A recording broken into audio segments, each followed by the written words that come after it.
Sideshow Bob knocked out the priest. Then he put on his clothes and successfully escaped from prison. This time, he was determined to kill Bart. He first disguised himself as a Christmas tree. At that moment, a guest arrived. Bob went downstairs to open the door for her. She even brought some homemade fruitcake. But Bob still had to oil the gyroscope, so he couldn't keep her company. Then she asked Bob to greet the other guests. Because she had mentioned to people in town that Bob was here. There he is! I was a fool to let my guard down with a woman who runs a seaward-aiming Fresnel lens. From hell's heart I stab at thee. They really liked Bob's sweet baritone voice, so they asked him to play Santa Claus at the small amusement park. People were all happily welcoming Christmas, but their gifts mysteriously disappeared.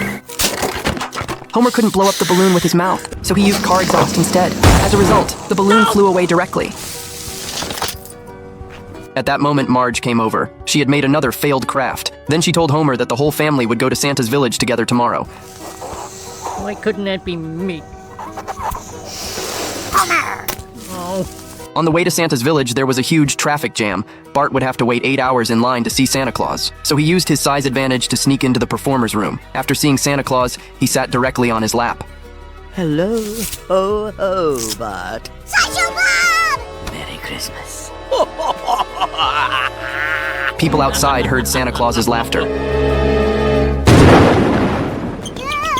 Bob wrapped the string of Christmas lights around Bart's neck, but he couldn't kill Bart right now. Wanna know why? Bob said he was a well-trained professional actor. Bart didn't believe him at all, but Bob said he was just Santa Claus now. So Bart took the opportunity to escape, but he still couldn't escape from Bob's grasp. So he took a candy hammer and knocked Bob out. Then they went to the police station. Bob showed his ID to prove he was Santa Claus. Meanwhile, Lenny poured gunpowder into the delivery box to catch the thief.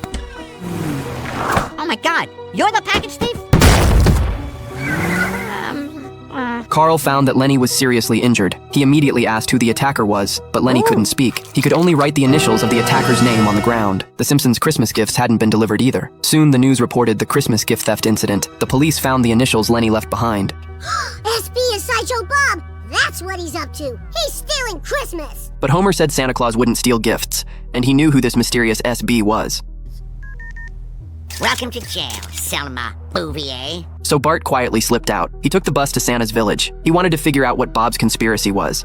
If there was no news after an hour, he also asked Milhouse to call the police for him. Then he turned on his flashlight and looked around. He happened to see Bob's planning notebook. He smugly opened the notebook. What he saw was Bob's retirement plan. At that moment, Bob suddenly snatched the notebook away and asked Bart what it would take for him to believe he wouldn't kill him. So Bart said to find the person who stole the Christmas gifts in order to clear his name. He vowed to catch the real SB and save Christmas. Bart got in his passenger seat. They came to the Simpsons' house. Bob said the first step of his plan was to hide in this box. Everyone was stunned. Then, after some effort, Homer placed the box at the door, waiting for the thief to come steal the gifts. After a while, the thief indeed stole the gifts. The Simpsons had already prepared to follow. They followed all the way to a warehouse in the mountains. SB turned out to be Burns and Smithers. The jig is up! Also leg cramp! Oh. Bart didn't understand why the wealthy Burns would steal gifts, actually when Burns was little.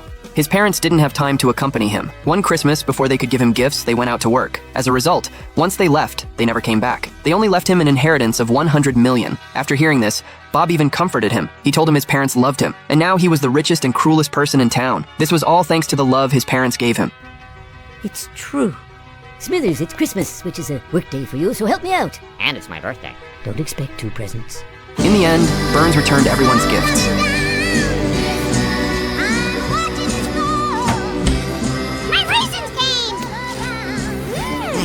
At least he's eating. Huzzah for Mr. Burns! God bless us, everyone. Seriously, this is really nice.